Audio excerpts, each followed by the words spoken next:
Okay.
Right. Hello, everyone.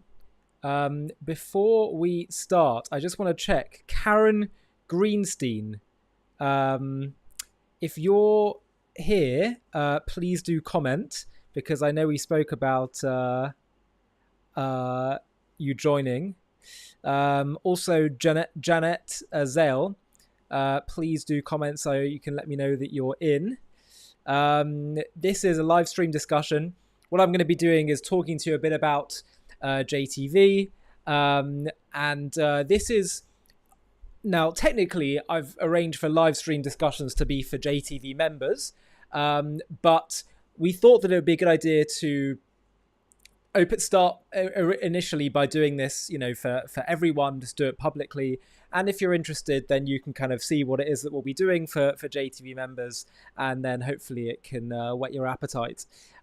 So please do comment with questions or comments, and I'll definitely aim to respond to them. So what I think I'm just going to get started now. What I want to do is talk to you a bit about the origins of JTV and the vision I have behind it and what we're doing at the moment and what our future plans are. And then please just feel free to comment throughout.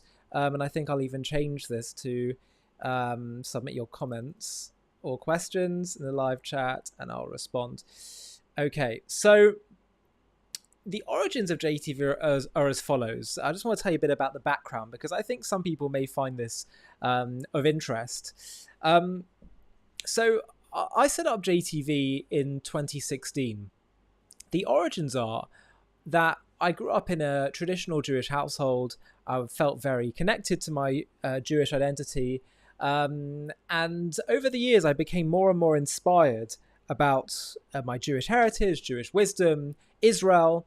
And I remember when I was in my teen years, I started reading all kind of books on Jewish philosophy, and I became really convinced about the philosophical basis for Judaism, and became convinced and compelled by arguments for God, for the Torah's divine authorship, for, wrestled with issues of God and science, God and suffering. And also, I remember learning each week with my bar mitzvah teacher, and I asked my mum if I could continue doing that in the years afterwards because I loved it so much, and I loved learning all the Jewish wisdom, the profound, infinite depths of wisdom that exists within Judaism and the Torah.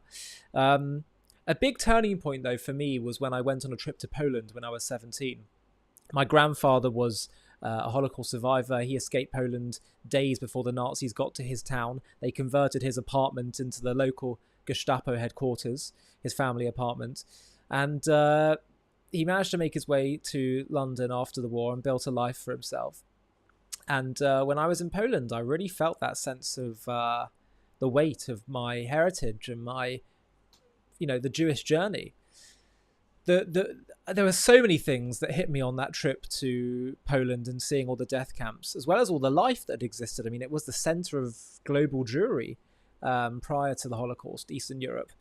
And one thing that really struck me was we went to a town called Lodz, where hundreds of thousands of Jewish children were sent on a train to their deaths. And we went to the train tracks, and we went into the cattle truck where my grandfather himself was on one of those cattle trucks, and we were all crowded in, and I had a hint of that sense of dehumanization that they must have felt. And I'll never forget walking in this tunnel. I'll see if I can get it up for you, because it's an amazing thing. It's called the Lodz Tunnel, which is basically like a memorial. Here it is. I think this is it. So basically, on the walls of this tunnel, you'd have, and this was right next to the train tracks, you had the list that the Nazis had of all the names of all the Jews that were in the town and that were going to be killed. This is the entry to the tunnel you can see over here. I remember seeing so many names, hundreds of thousands, and names that I recognized of, Wolfman, Leibovich, Goldstein, all these things. And I was at the back of the line. There was like 50 young Jewish students. And I remember just walking down that tunnel. And at the end of the tunnel, there was this beautiful big hall area with a massive skylight. So you suddenly go from darkness to light. And we all gathered in a circle and started singing the song, the famous words of King David. Even though I walk in the valley of the shadow of death, I will fear no evil, for you are with me. And I just remember looking back at the endless list of names going all the way back down that tunnel. The giants upon whom we all stand, the martyrs of the Jewish people. And then I looked forward to see a group of young Jews still alive, still clinging to our values, still clinging to our heritage, to our people. And I just felt the miracle of the Jewish people and of Jewish history. It was just astonishing. You look back at all that destruction, which has been a constant theme throughout Jewish history, and yet here we are, surviving, thriving, still clinging to our values, still changing the world. It was incredible. And I was like, I want to go to Israel, to yeshiva, and learn more and study more. I felt a real responsibility, a duty to learn more and engage more. And so that's what I did. And so I went to Israel, studied for a year in a yeshiva, which is like a college of Jewish studies, and learned a lot about Judaism, Jewish law, philosophy, history, learned more Hebrew. So I come back to London, do my degree, and while I'm in London, I kind of start to realise, hold on a second, there's a problem here. There's so many young Jews who are so uninspired about their Jewish identity. They're just so, unimpressed and I don't know what to say, like just apathetic about their Judaism. And I felt this dissonance between the inspiration that I felt towards my Judaism and the lack of inspiration and the apathy that so many young Jews felt. And then I remember also I got very into American politics and started watching American news. And I would see that it was very different to British news. British news, it's very like neutral, impartial, we'll tell you the news and that's it. In America, you have on either side, left and right, people really giving you their opinions. And it was shows where they would try and convince you of their viewpoints. And I thought, would it be interesting to do this from a Jewish perspective? Create a Jewish channel that actually tries to entertain but also educate. And I could see many more young people were on social media. And I felt that this is an area that we need to get into. By the way, Karen, I see that you're online, which is fantastic, and thanks for making that comment. That's great to see. And feel free to make any comments in the comment box. Karen Greenstein is a producer on JTV, so she's going to have special priority and to commenting and asking questions in this discussion. But anyway, to continue, I wanted to say that I felt like, why don't we create a space, create a media channel, something that can utilize the power of social media, go to young people, go to exactly where they are, and reach them and inspire them and educate them and talk to them on their terms, present Jewish values, Jewish inspiration, the history of Israel, the case for Israel, in a way that really inspires, in a way that really touches them, in a way that they really can connect to. And so that was the origin of JTV.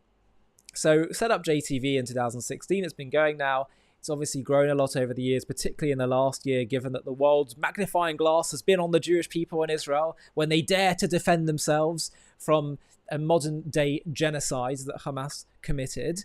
That's kind of where we've been going. My plans for JTV in the future, there's all kinds of things I'd love to do. I'd love to create lots more like animation videos, super fast, engaging animation content that can go through all kinds of topics to do with Israel, to do with Jewish issues, and bust a lot of myths and really educate and inspire. But obviously that takes funding, and I'm looking for that at the moment to get that funding in place. And hopefully that can really take JTV to the next level of influence. And obviously you also want to put a lot of that into marketing as well. But the big philosophy that I have that underlies JTV is the belief that anti-Semitism and hostility to Israel and the Jewish people, a lot of it thrives on mystery. The Jews are a mystery. How is it that we're so successful, yet so small, yet so persecuted? What is it about the Jewish people? There's so much mystery about us, and so the conspiracy thrive on that.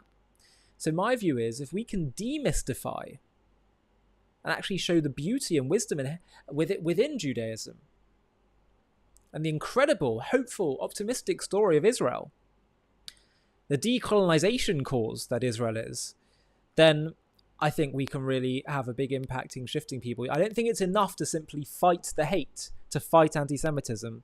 I think we also need to create pro-Semitism, spread light, let light get rid of the darkness. So that's my view, and I think that's really important. That animates everything I do with JTV.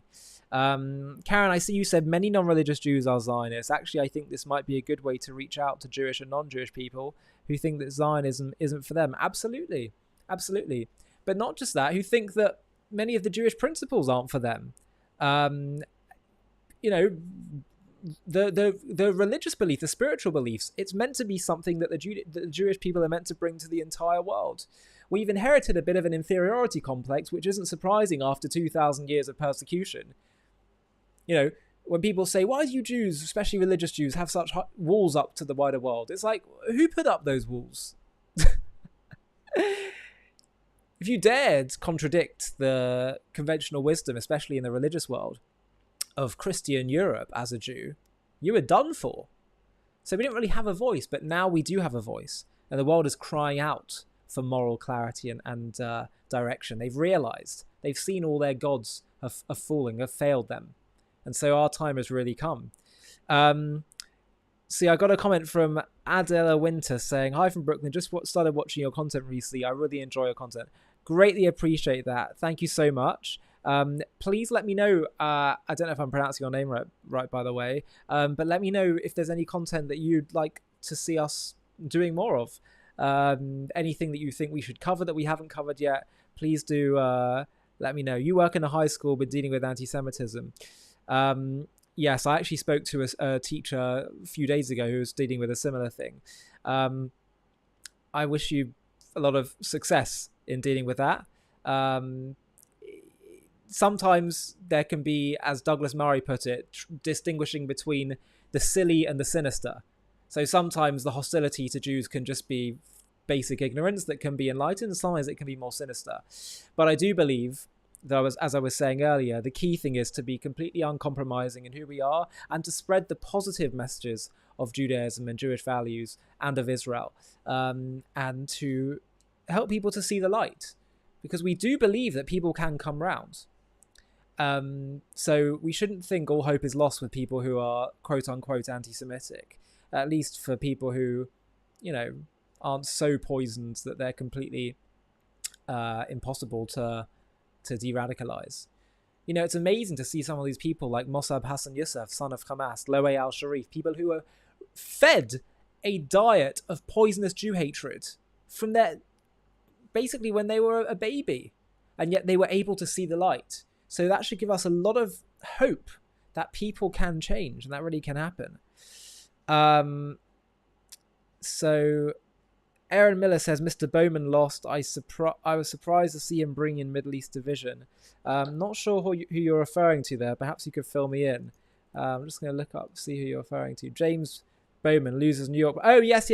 So Jamal Bowman. Yeah. Sorry, I did see about that. I forgot that was his last name. I was associating him as just Jamal. But yes, that is good. That is a good point.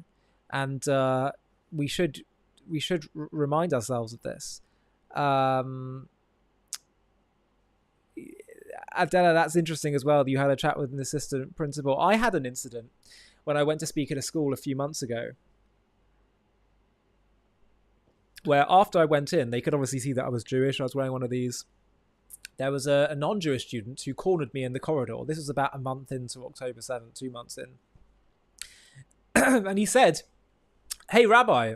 I was like, "I'm not a rabbi, but hello." And they're like, "I've got a question for you." I said, "Okay." He said, "If I'm backed into a corner and there's nothing else I can really do, is it permitted to resist, to fight back?" Now, obviously, he was talking in coded language, but it was clear to me that he's talking about the Palestinians, the people what happened in Gaza, a disgraceful attempt to justify the Hamas genocide. There's nothing could possibly justify what they did. Nothing. But that was clearly where he was going. So I thought, do I just say you're talking about Israel Gaza, or do I actually play along with the game? So I thought I'll play along with him. So what I said to him was, I said, well, the first thing to ask is, are you absolutely sure that you're backed into a corner? Are you sure this isn't your doing? Are you sure you haven't done anything to provoke this situation? Are you sure you being backed into a corner was happened to you? Or is it a result of you being provocative? Are you sure? And he said, yeah, no, I'm sure. I haven't done anything. I said, okay, well then, yes, Judaism would say in theory, if you're backed into a corner, not of your own choice. By the way, of course, Hamas and the people of Gaza, the situation they're in is their own doing. They elected Hamas. Hamas have been the government. They chose to do this, not to make peace with Israel. But anyway, I said, if that is the case, that you genuinely have been backed into a corner, then yes, you can fight back. But what doesn't constitute fighting back or resistance is raping women and beheading babies. And he said, oh, thank you. And he walked off. And, we never actually said Israel explicitly, but it was clear what we were talking about. And I actually felt, I have to tell you, Adela, I did feel afterwards. I did feel that when he said thank you, he kind of meant it. I think actually deep down, people are desperately crying out for the truth. It's like kids in a classroom. You teach at a school. Kids in a classroom, we're told, actually like discipline. They want discipline. They need discipline. They want to be told the truth. They don't want you just to agree with them. And what we're dealing with right now is we're dealing with the Jewish people who are meant to be the global teachers in the world classroom, and the students, being the nations of the world, who are running riot. And part of the mistaken thinking is to think if we just fit in like them, if we constantly call out all their double standards and say, why can't we just be treated like everyone else? It's not going to work. What happens when a teacher tries to be one of the students?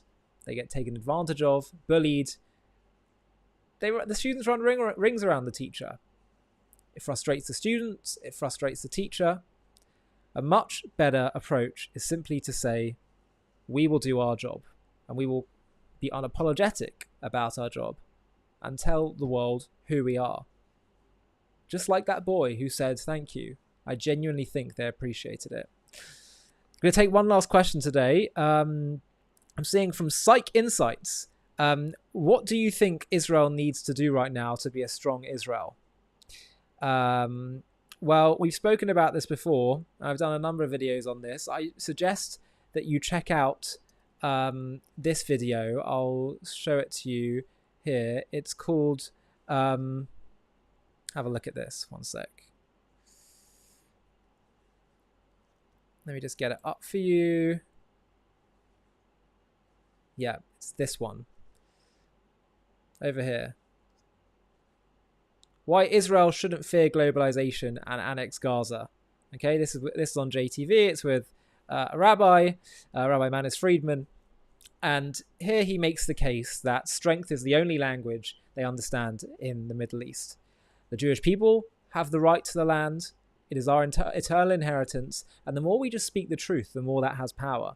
So, number one, it is not moral, he says, that Israeli soldiers should have to identify who is and who isn't a civilian at the cost of our own lives, going into booby-trap buildings. Yes, we have this surgical precision. The world doesn't seem to care very much. They still call us genociders. So how about we just protect our own people and have the Torah's definition of an innocent civilian on the other side, which is someone who surrenders or tries to escape or leave the area of combat. It shouldn't be for us to decide that at the cost of our own lives, to determine who is and isn't a civilian in the heat of battle. Number two, we should have a very clear plan for what we want to do post-war. And that should be that Gaza belongs to Israel. We've tried the experiment of a mini two-state solution with Gaza, and what did we get? So it's enough. It's enough already. And we say, those who want to live with us in peace, fine, but if not, you should be expelled. Every state has the right to do that. We can't, or detained, or whatever it is. We have the right to live in peace. If you don't want to live in peace with us, fine. But then you're going to lose your right to live as a free citizen. So Gaza is Jewish. Every time we try and divide the land, it doesn't work, because what we're telling them is, yeah, you kind of got a point. Maybe this is your land. And all that does is makes the problem fester. It tells them they've got a point. It encourages them. That's what happened when we gave away Gaza. We told them, yeah, you've got a point. We showed weakness. We showed them if you push us enough, we'll give away even more land. It doesn't work.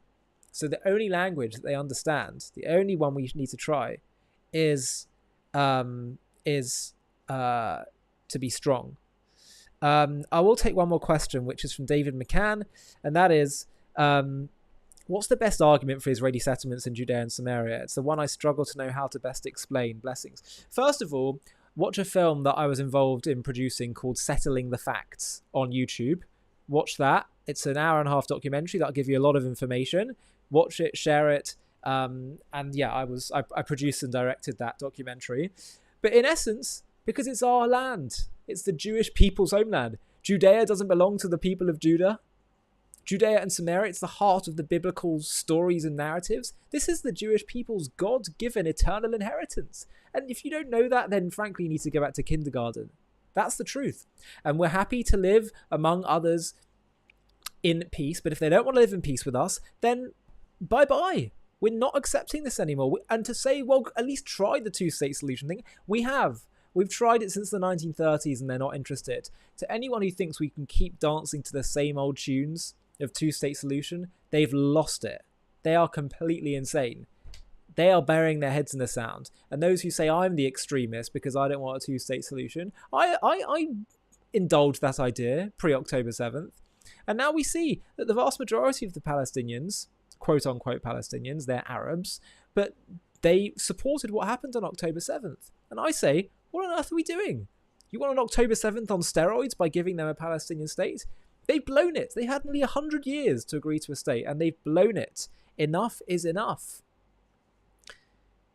So I actually think it's dogmatic, it's extreme to say, no, let's keep singing the same old tunes of two-state solution, when it would literally mean Israel falling on her sword. So those are a taster of some of the points that we need to say, and I think Israel needs to be absolutely unapologetic. Similarly with the threat in the north, how is it acceptable we have 100,000 rockets on our doorstep in Israel, in the north, that 100,000 Israelis have been displaced? Not acceptable. Oh, well, civilians will die if we go in a full frontal war in Lebanon. Then don't place 100,000 rockets on our doorstep. We need strength. Peace through strength. That, I believe, has to be what Israel needs to do moving forward. It is the moral way. Actually, by just doing a bit here, a bit there, allowing things just to, maintain the status quo, it actually leads to more bloodshed. If the world understands, if the Middle East understands, we are strong, we will do whatever we need to do, and we're going to act quickly, I guarantee you there will be peace a lot faster. So that's the end of this live stream, everyone. Thank you so much for watching. We'll try and do these more regularly. Please do become a member, where I'll give you special access to these live streams and to the comments and responding to them. But as ever, thank you so much for watching JTV, for engaging. I'm so grateful. If you're watching this right now, if you're engaging, if you're commenting, liking, helping to grow the channel, the more you do that, the more you get involved, the more we grow and have an impact. And yes, I have to agree with Hannah that says there already was a two-state solution created, Israel and Jordan. Absolutely. The majority of people that live in Jordan are Palestinians, and it used to be part of British Mandate Palestine. It's ridiculous. We can't have this tiny sliver of land and then we have to give away even more. Enough. I'm done. I don't know about you. I'm done with all this nonsense. Enough is enough. The land of Israel, from the river to the sea, belongs to the Jewish people. Stop believing, stop falling for the lies. How have they convinced us? How have they convinced us of these lies, these flat-out lies, that there is a Palestinian people, that they genuinely even want a state, that it doesn't belong to Israel? It's been a psychological warfare stroke of brilliance by the anti-Israel side, but it's nonsense, and we have to stop believing it. We have to stop indulging it. We have to be strong and clear. I'm Yisrael Chai, everybody. Thank you so much for watching. Appreciate it. Hi, thank you so much for watching. To watch another one, click here. To stay up to date with all our content, click here to subscribe. And if you're able to, you can help support JTV to grow and grow by clicking join below this video, where you can become a member and get perks including early access to videos and private live discussions with me. But most of all, you'll be partnering with us on our mission to change the world.